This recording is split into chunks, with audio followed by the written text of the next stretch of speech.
Salam à tous les Marocains du monde. Dans cette vidéo, Projet du Maroc a choisi de jeter la lumière sur la mesure d'ouverture du secteur du gaz naturel aux investisseurs par le Conseil de la concurrence pour ne pas hypothéquer l'évolution de ce marché embryonnaire. Il est important d'adopter une approche concurrentielle, de garantir la liberté d'accès à cette énergie ainsi que de la liberté du consommateur de disposer de divers choix et auprès de multiples acteurs.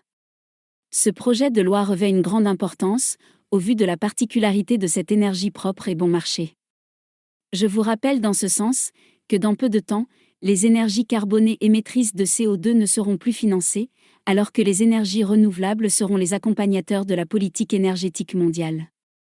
Le Conseil a ainsi estimé, dans son avis émis dans le cadre de ce projet de texte qu'il est primordial de ne pas figer la situation du marché, de le réguler et d'opter pour son ouverture afin de permettre aux investisseurs d'importer le gaz, d'investir dans les infrastructures et dans les diverses plateformes.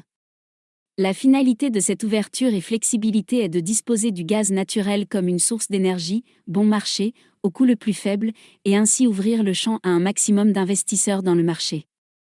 La vision du Conseil sur cette question est de raisonner, concessions liées à l'investissement, ainsi les monopoles devront être justifiés et intervenir après investissement.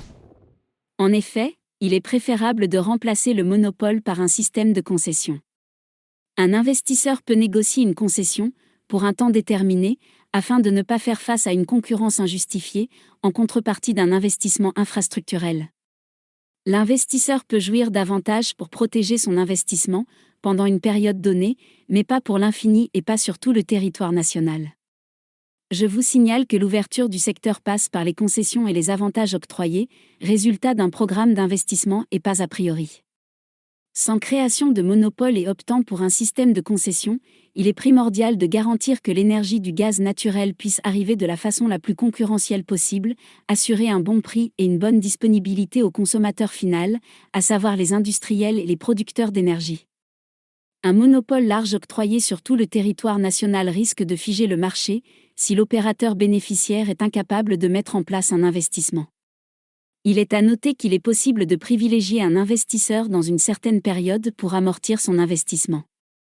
Par ailleurs, il existe des monopoles en matière de transport et de stockage, qui sont souvent des résultats d'une histoire très riche, comme c'est le cas de l'Europe, qui compte une infrastructure lourde et bien installée, ajoutée à un secteur de gaz très développé.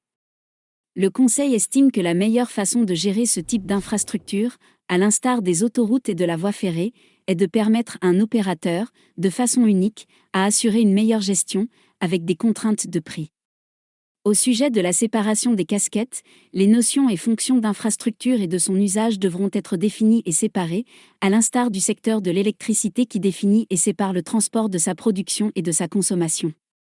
Concernant l'Autorité nationale de régulation de l'électricité, le Conseil a appelé à donner un rôle plus important à cette institution, pour devenir l'interlocuteur des opérateurs du secteur dans un marché plutôt régulé qu'administré.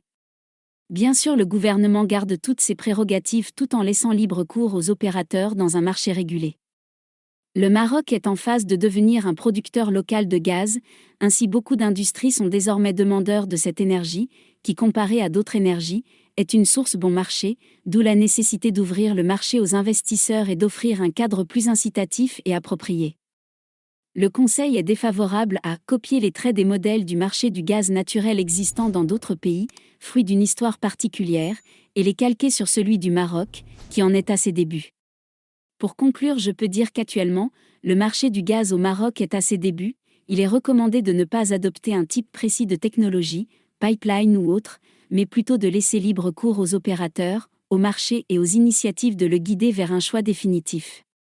Voilà, c'est tout pour cette vidéo, laissez-nous vos commentaires et avis constructifs, abonnez-vous à la chaîne, et à la prochaine pour une nouvelle vidéo.